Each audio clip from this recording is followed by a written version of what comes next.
2024 మే నెల క్రోధినామ సంవత్సరం వైశాఖ మాసం.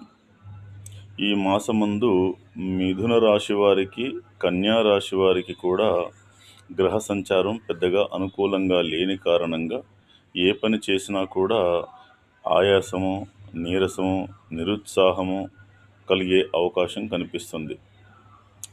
అయినప్పటికీ కూడా కొన్ని సందర్భాలలో చేసేటువంటి వృత్తి, ఉద్యోగ, వ్యాపార వ్యవహారాలు అనుకూలంగా ఉంటాయి.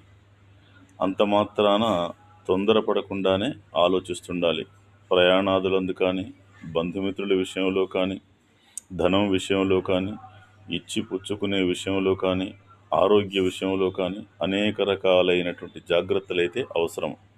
వీరికి అవకాశం ఉన్నంత వరకు దేవాలయ సందర్శన, అర్చన, ప్రసాద పంపిణీ చేస్తే శుభం జరుగుతుంది.